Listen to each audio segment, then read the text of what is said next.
Greetings and welcome to another episode of Trippy Food. Today we are in Boston and we are at the Boston Tea Party Museum. So it was in this area on Griffin, Wharf, where in 1773 colonists dressed as Native Americans aborted one of the ships that was in Boston Harbor with tea from the East India Tea Company and threw it overboard into the harbor. So currently there's a museum here.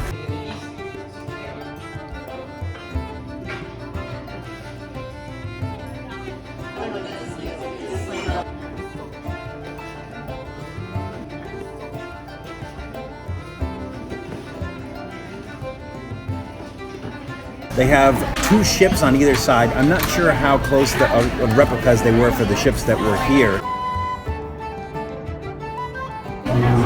They do reenactments where you can actually go walk onto the ship and pretend to throw tea overboard, and then they reel it back in and everything, which is, I guess, is kind of fun for people.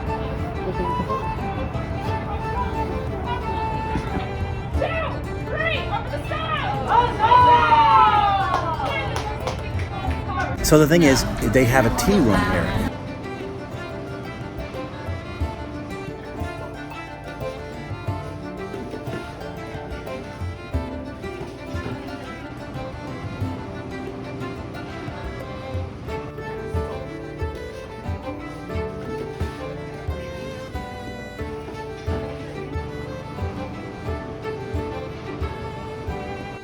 And in the tea room, they have 5 different teas.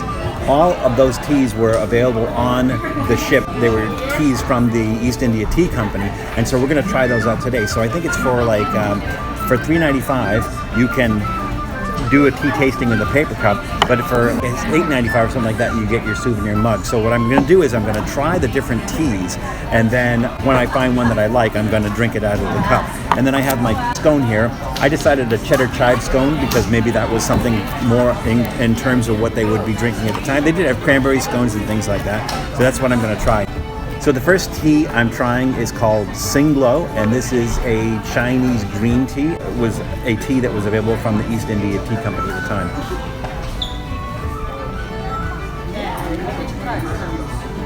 That one's really light, not bitter at all.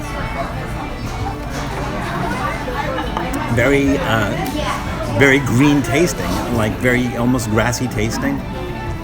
It leaves a little bit of like little bit of feeling on the tongue and everything, but it's pretty good. So we're gonna go try another one.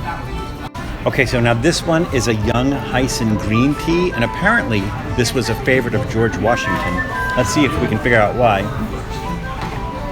No real smell.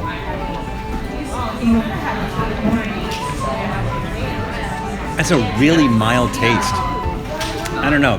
The woman's kind of watery to me. Maybe I don't know if it was the way they make it or something, but no real strong flavor in there. Like, not really crazy about that one. All right, this one's a black tea, and this one's called Boohee, and apparently it's a cheap tea. So it was the cheap tea that everybody drank back then.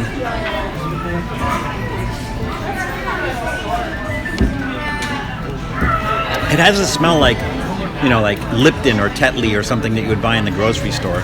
Nothing special about it. It has kind of a fruity taste. It's not bad. It's not as mild as the green teas that I had, but this one's not bad. I would like that would be like a thumbs in the middle on that one. Okay, this one is called Kongu, and it's a very old black Chinese tea. There's a little bit stronger smell than the other one. It seems like they're progressing.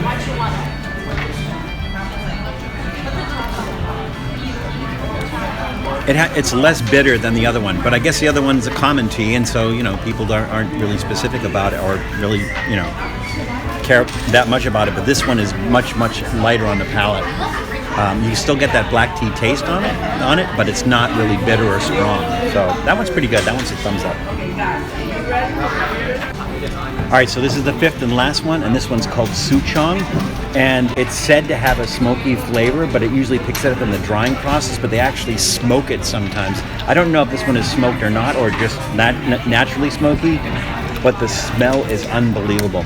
I think Juli said it smells like a campfire. It just is a really, really nice smoky smell. Let's see if the flavor matches. Oh, that one is really good. That one is really good. It also smells like, if anybody's ever been on the spaceship Earth ride at Disney World, it smells like Rome burning. But it would taste better than Rome burning, Yes. I think. That one's exceptional. So that one's going to get going here, so I can have that while I drink my scone. All right, so I opted for the Souchong, which I'm going to drink out of my commemorative mug. I mean, the smell is incredible. So now I'm going to drink my scone. You know, I'm owning it. I'm owning it. I said it, and now I'm owning it.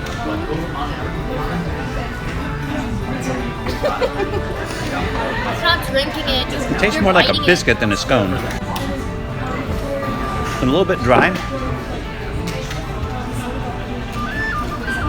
Perfect. It's a decent scone. But like I said, it's more like a biscuit than a scone. So here on Griffin's Wharf, if you're in Boston, it's just past the financial district. It's right next to the wharf where Boston Children's Museum is, where the Hood milk bottle is. There's a bunch of other things in the area and everything, so it's worth a visit to come out here on a cold winter day. It's perfect to come out here and enjoy some tea at the tea room and just kind of chill out, check out the ships, and enjoy historic Boston. So, if you do come out here, just remember that it's crazy out there, so please be careful, take care of yourselves, take care of others, and we'll see you soon. Thanks for checking out Trippy Food. If you enjoyed watching that video half as much as I did making it, well then I enjoyed it twice as much as you did. And if that's the case, you'll probably like this video right here. And if not, check out this video right here. That one's a little bit different. Either way, leave a comment down below. And be sure to subscribe by clicking on the Trippy Food icon right here. Glad you could make it, and we hope to see you again soon.